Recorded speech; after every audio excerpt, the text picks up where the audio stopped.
Um, Danielle and Gracia.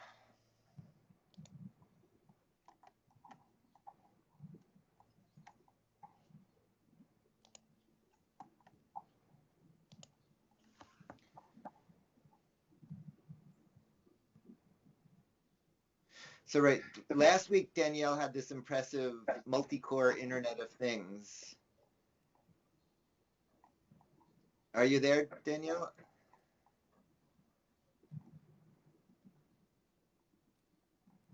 And it looks like this week he did an Android app.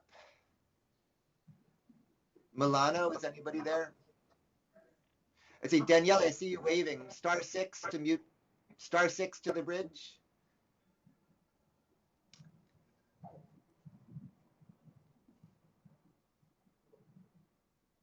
There.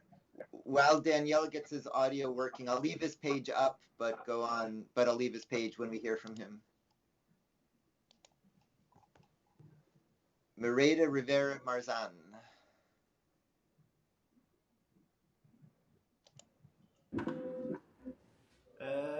Hi, Neil. Okay, yep, got you, Danielle. Sorry. Okay, so what did you do? Yes, I tried to improve the IoT system that I did last week, Yep. and with graphical user interface, a web graphical user interface, Yeah. and Sorry, also Daniela. Remember, you're talking to many languages, so you have to talk a little bit, articulate a little more, and go a little slower. sorry. Okay. So this time I wanted to do some data analysis and to show in a graphical way what is going on in the IoT system. Other than this, I Now, wanted also. but in particular, it looks like you're doing Android development, which we only Yes, touched on. So talk about your workflow for Android development. yes, because I wanted to recognize the presence of a specific person inside the environment that contains the IoT system.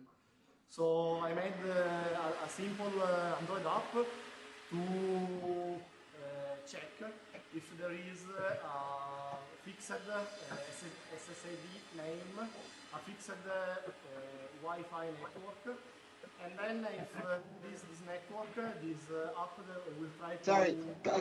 Daniela, there's background noise. Come closer to the microphone. Yes, okay, sorry. Okay, so Um, and I'm when going to interrupt again. Talk about your tool chain for Android. What tools do you use for Android yes, development? I always use Eclipse Okay. to develop with, and you need to install a plugin, Android SDK plugin. But Okay.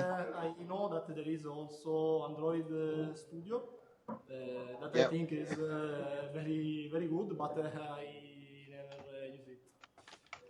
So, talking about the Android app, it's So easy I mean, to. just to catch up, from Eclipse is freely available cross-platform IDE, and then has a configuration for Android. Okay. Yes, yes. So then you did SVG. Yes, then I did an SVG that is the planimetry of my residence room. Actually, I live in a residence. Okay. So this planimetry is SVG because I need to change its color Yep. to show if there is a presence or not. And I used also Google Charts API to show some charts and to show the data analysis. Okay. Okay. So it's very easy to learn Google Charts. They have JavaScript API. Yep. You can easily embed a chart in your page. So I wanted to, with SVG, I wanted to show the real-time data so if there is a presence or not in one of the rooms. And with charts, I wanted to show some statistical data analysis, like how much time Yeah. someone is Let me inside interrupt to note, you're doing a beautiful job on coding and on board fabrication and a terrible job on packaging.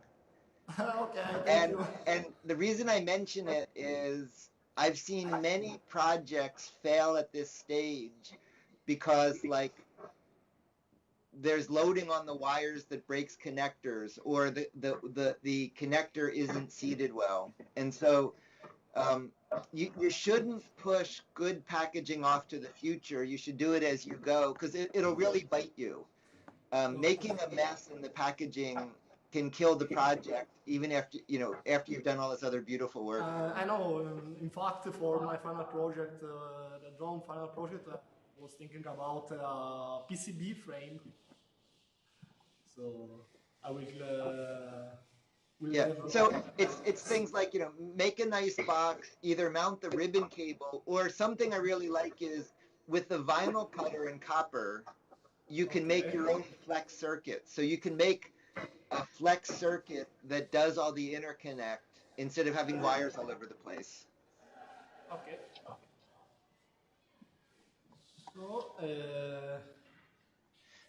these Oh, are good. So I wanted to see a video of it. this is the web interface, and okay, you can see that the SVG colors change if the presence, if someone is inside a room or not.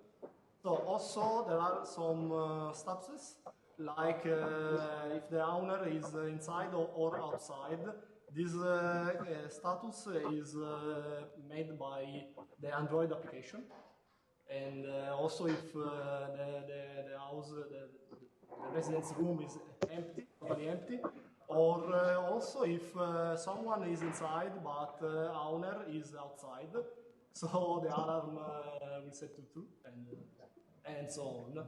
So, and with the Google Charts that require sometimes to get refreshed, you can see also how many seconds a person is inside a room or in another. And if you echo, and you can see also the presence or not of the owner. And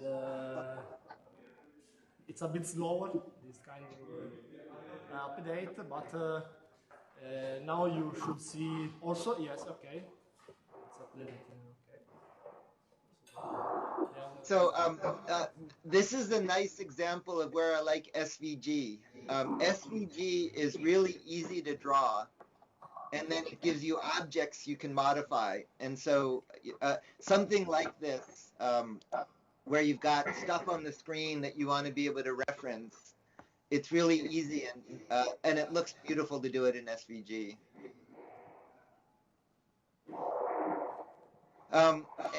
Any questions for Danielle? That was a lot of steps. So that was all the sensors talking to the net with an Android app, going into a web app with SVG and charts. Any questions for Danielle or comments?